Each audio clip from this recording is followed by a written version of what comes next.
Alright guys, my name is ComDouble-C and welcome to my review of Shadow of War, one of my personal favourite games.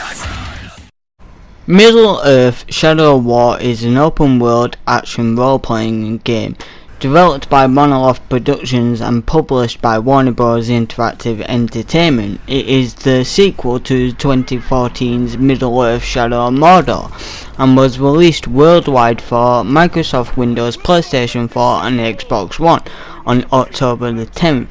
2017. Shadow of War continues the previous game's narrative, which is based off J.R.R. Tolkien's book and set between the events of The Hobbit and The Lord of the Rings. Like its predecessor, the game also takes heavy inspiration from director Peter Jackson's The Hobbit and The Lord of the Rings film adaptations. The player continues the story of the Ranger Talion and the spirit of the Elf Lord Celebrimbor, who shares Talion's body as they forge a new ring of power to amass an army to fight against Sauron.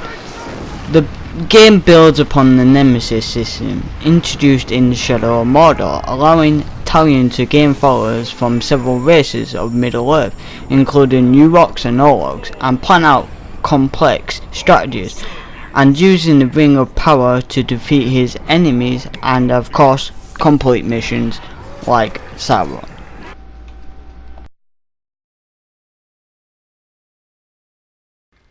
Talion is a descendant of the Northmen and raised in Minas Tirith.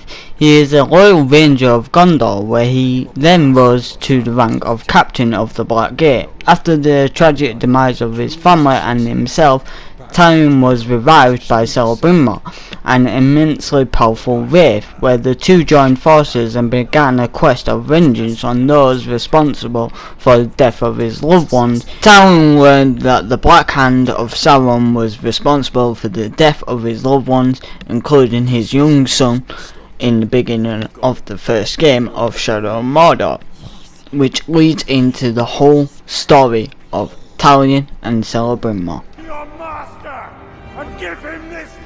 After the slaughter of Blackgate Ranger Talion, Celebrimbor joined with Talion as a vessel to take revenge. He does not tell Talion this, instead saying that they are bound together by a curse and that the Black Hand must be killed for it to be broken. Throughout the game, he and Talion seek to find out his identity, attempting to track down Gollum in order to do so.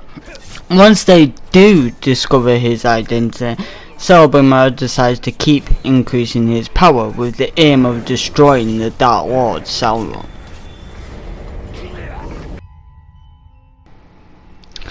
Shelob is a giant spider and the daughter of Ungoliant.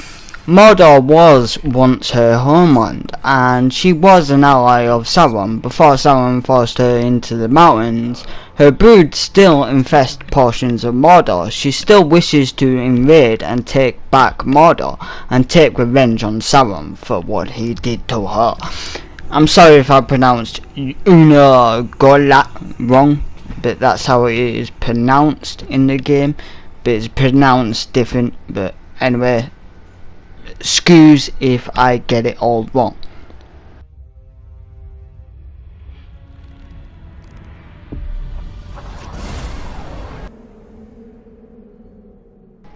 In the beginning he was a Mayor of Ula and was said to be among the greatest of them, if not the most powerful Mayor. Being of far higher order than Gandalf the Grey or Saruman the White, he greatly admired Morgoth, but he desired order for him to dislike anything worthless and chaotic. However, after seeing in the latter the power that would help him accomplish his goals, he joined with the fallen Valar and fled to Middle-earth. It is with the spider. You have served me well. Minas Morgul is yours. Now, bring me Celebrimbor's ring.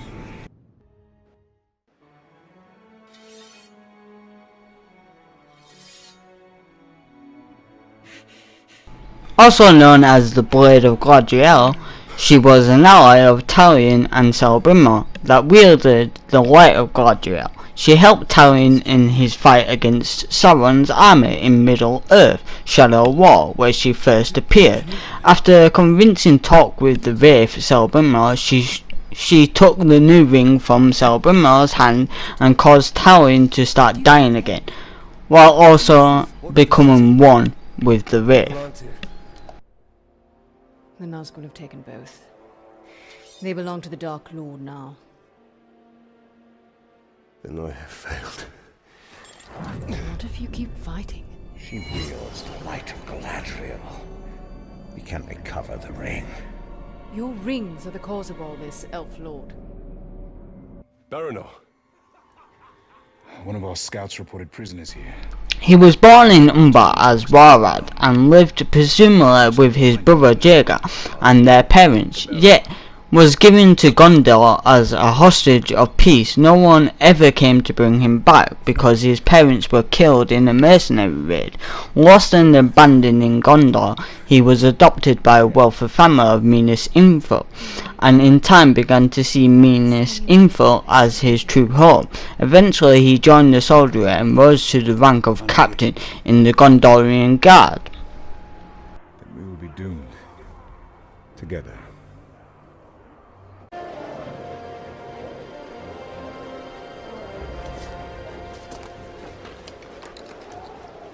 The Uruks we captured last winter told stories of a Gravewalker. Half man, half wraith. A demon. And what do you believe? She was born and raised in Minas Ithil as the daughter of the general, yet when her mother was killed during a Uruk raid, she swore vengeance against the forces of Mordor and began attempting to sneak out of the city and kill any she could find. Eventually her father found out and decided that if she was going to go out and attempt to kill Uruks, at the very least she should know what to do. From then, she began training as a shield maiden of the city and quickly rose to the ranks and became sergeant alongside her close friend Baranor. Form up! Shields! Slaughter these pigs! Hold them now! Attack! There's something about Shadow War that drives me back countless times to play this game over and over again, like a broken record.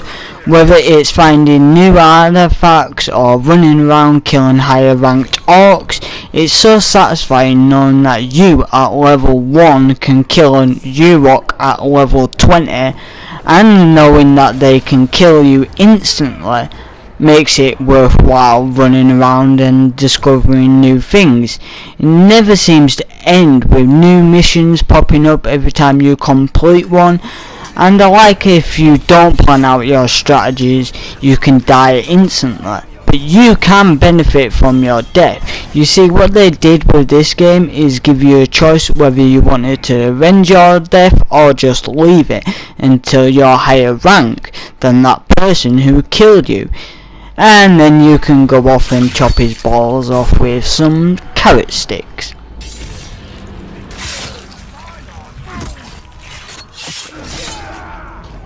By entering Wraithworld and pressing R3, you can learn where traps are and learn about enemies, weaknesses and fears, and also learn where new captains will be.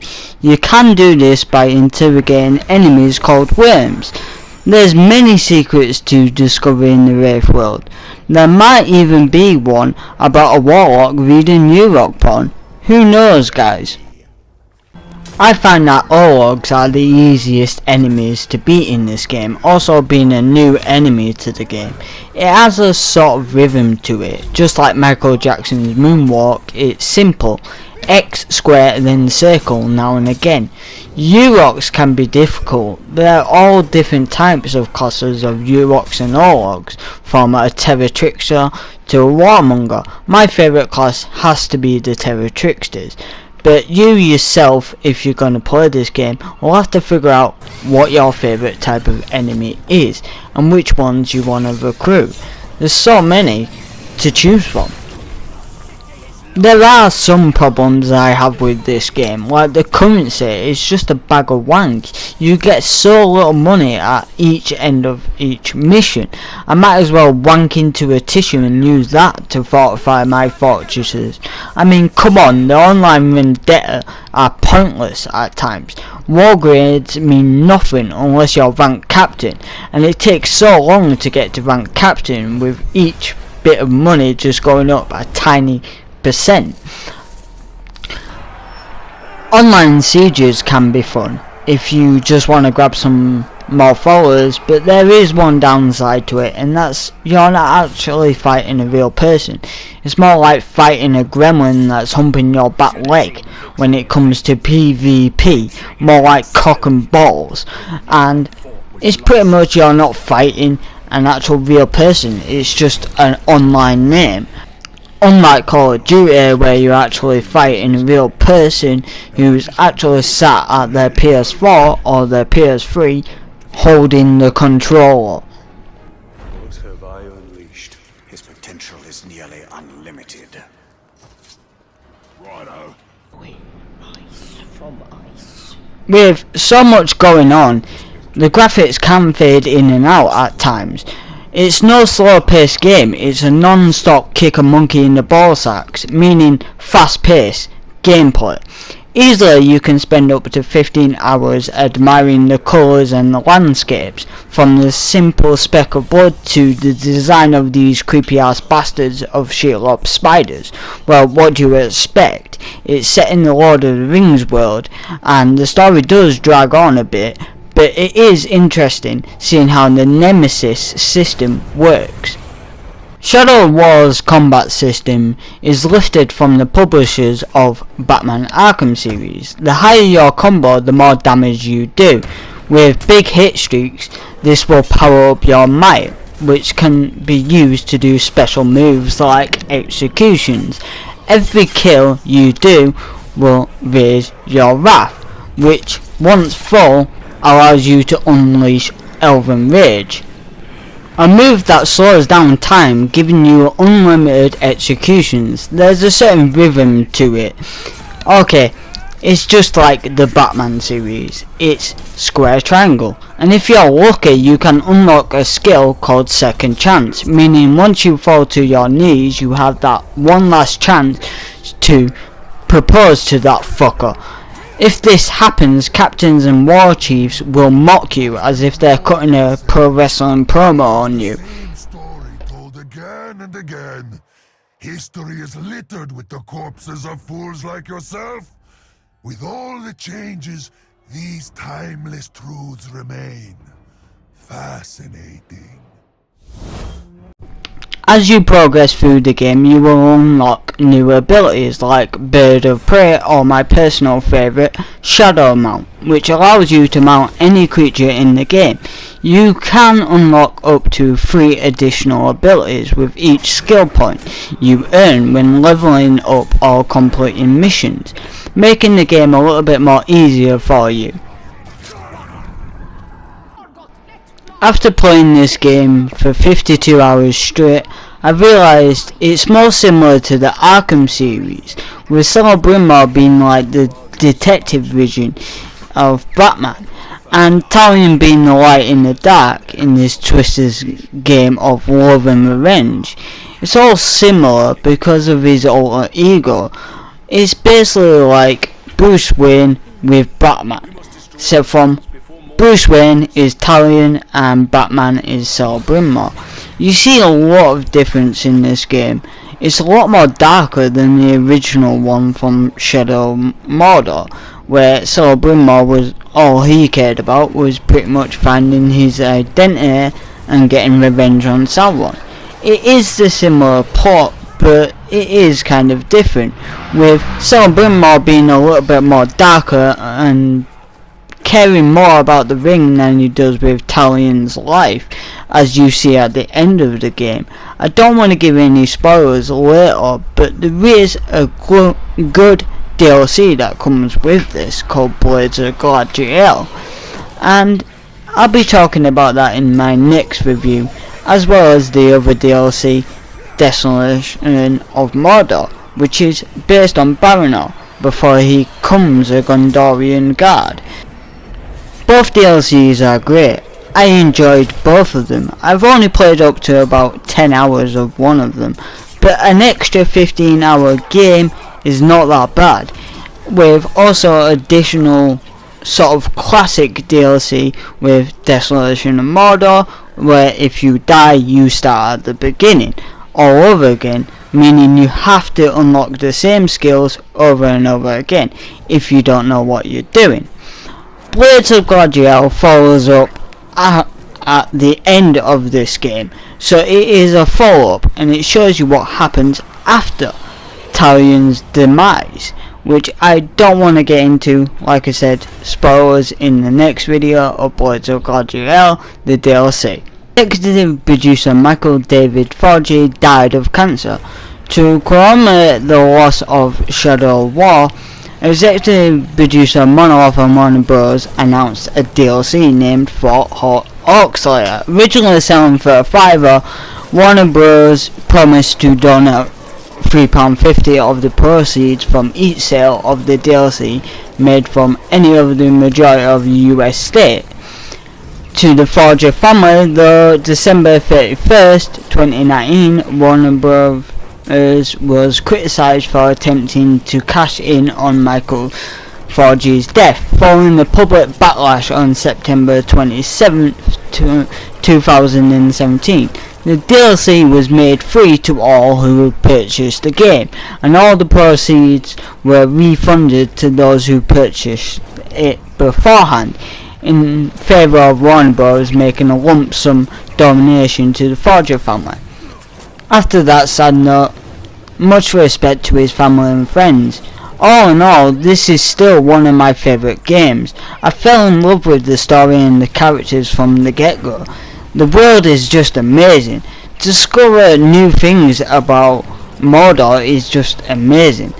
You know, it keeps you on your toes and your mind free of bread for some reason. I kept on thinking about toast. I don't know why. I just realised how great this game was, and it will go down in history as one of the greatest games ever, in my eyes. Everyone has their own opinions, but still, it always brings me back to playing it one more time. Just like The Last of Us, with Troy Baker being the voice of Talion, it just makes it even more great. And thank you all for watching. I hope this is a good review for you. It is a review, I see it as that, but only a little one. But if you enjoyed it, put a thumbs up. If you didn't, put a thumbs down and go and tell your mum to suck a lemon. And if you do want to follow me on any of my other games, my other YouTube is Burning Clan Lover OC. I'll link it in the description, and also put a card and, you know, fucking end screen shite if you want to follow my videos on gaming.